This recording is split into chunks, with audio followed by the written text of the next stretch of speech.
This is the Georgia DOT Department of Transportation right-of-way plan reading module.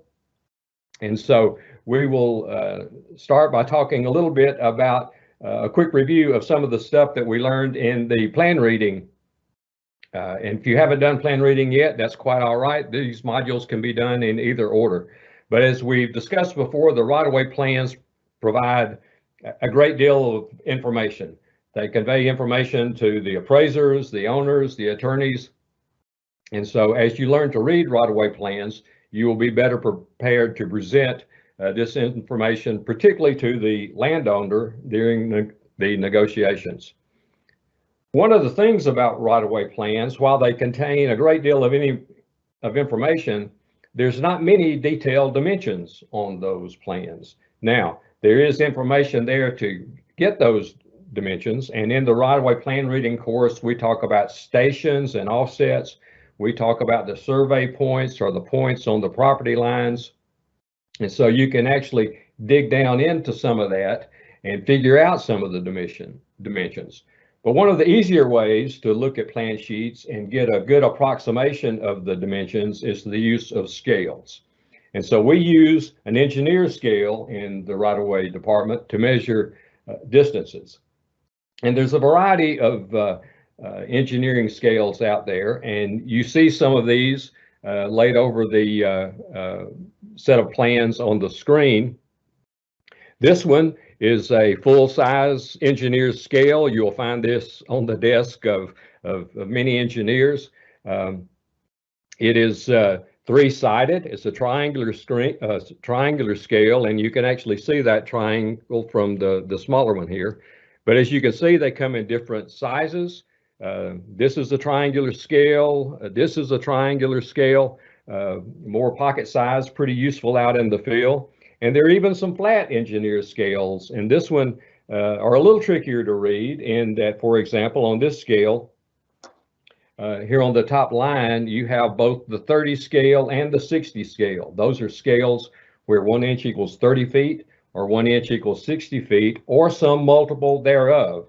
So for example, on the 30 scale, while that is a 1 inch equals 30, it can also be 1 inch equals 300 or 1 inch equals 3,000 merely by manipulating the multiplier and the decimal points in it. So how do we use these scales? This is a cover sheet of a set of plans that you will see in the right-of-way plan reading course.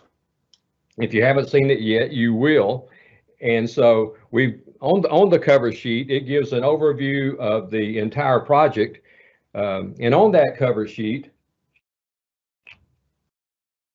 it provides a great deal of information about where the project is, provides the overview. On that sheet is also a scale.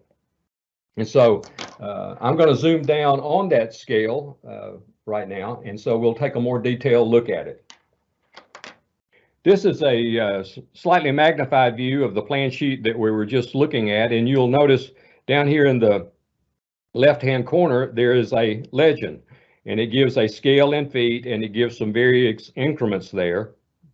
And so looking at this, we know that this scale is a 1 inch equals 600.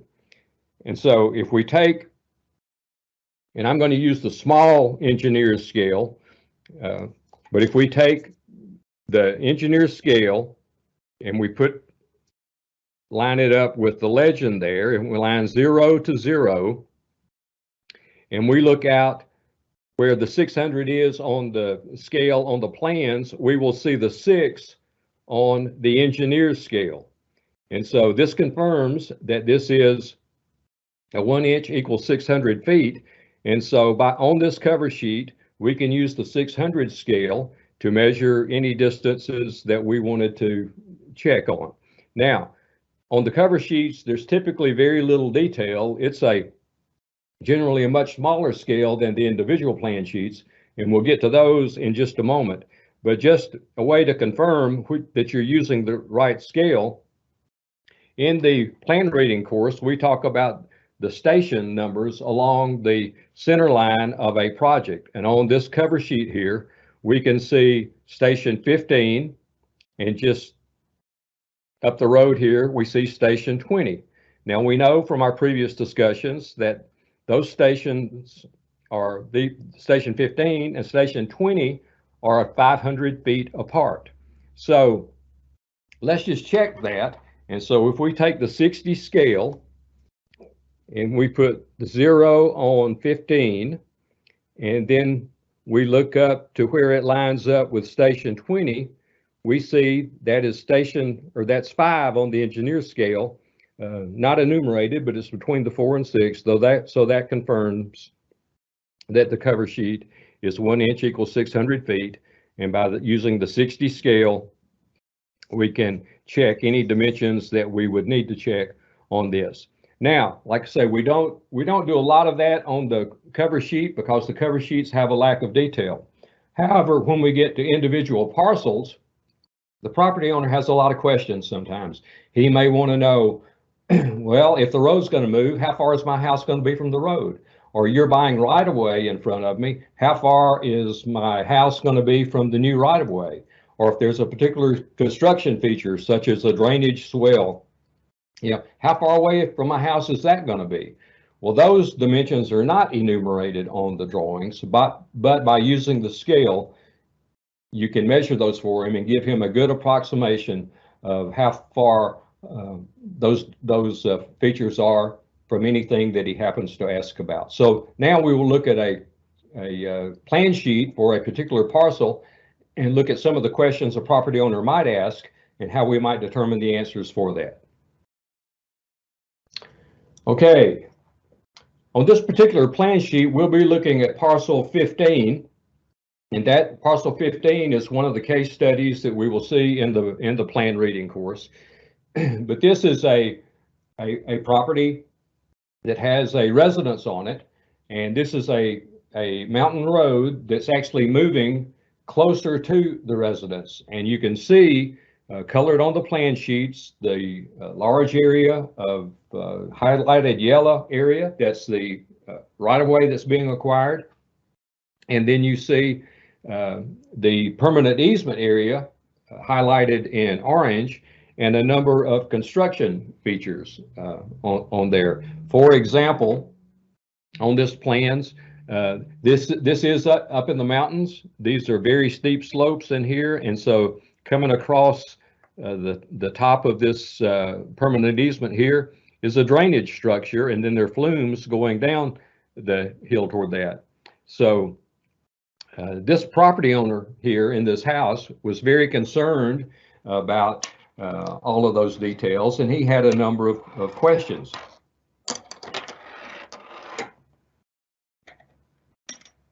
For example, he might want to know how far his house is from the new permanent easement. And so, once again, if we look over here at the scale, we see that this scale is not 1 inch equals several hundred feet. This is 1 inch equals 100 feet. And so this is a little larger scale than we saw on the cover sheet. So it provides more detail and more accuracy in measuring. And once again, if we lay the 10 scale down here, the 10 scale also functions as the 100 scale. And so we see if you line 0 up to 0, and then look over to 1, that is lined up with the 100 feet mark. So that confirms that the scale on the drawing is 1 inch equals 100 feet. So in doing that, we can actually place the 0 point of the scale, say here at the corner of the house, and measure approximate distances. So in looking at this scale, if we place 0 at the corner of the house, we can see that the permanent easement is about 10 feet away from his residence. We can also measure from that corner down to the ditch or drainage swell, and we can see the edge of that is just a little over 20 feet away. So that swell is going to be in fairly close proximity to his house. He also may have questions about how far the road is moving. And so for example, we can go to his front porch and measure down to where his old driveway, or to where his driveway intersected the old road.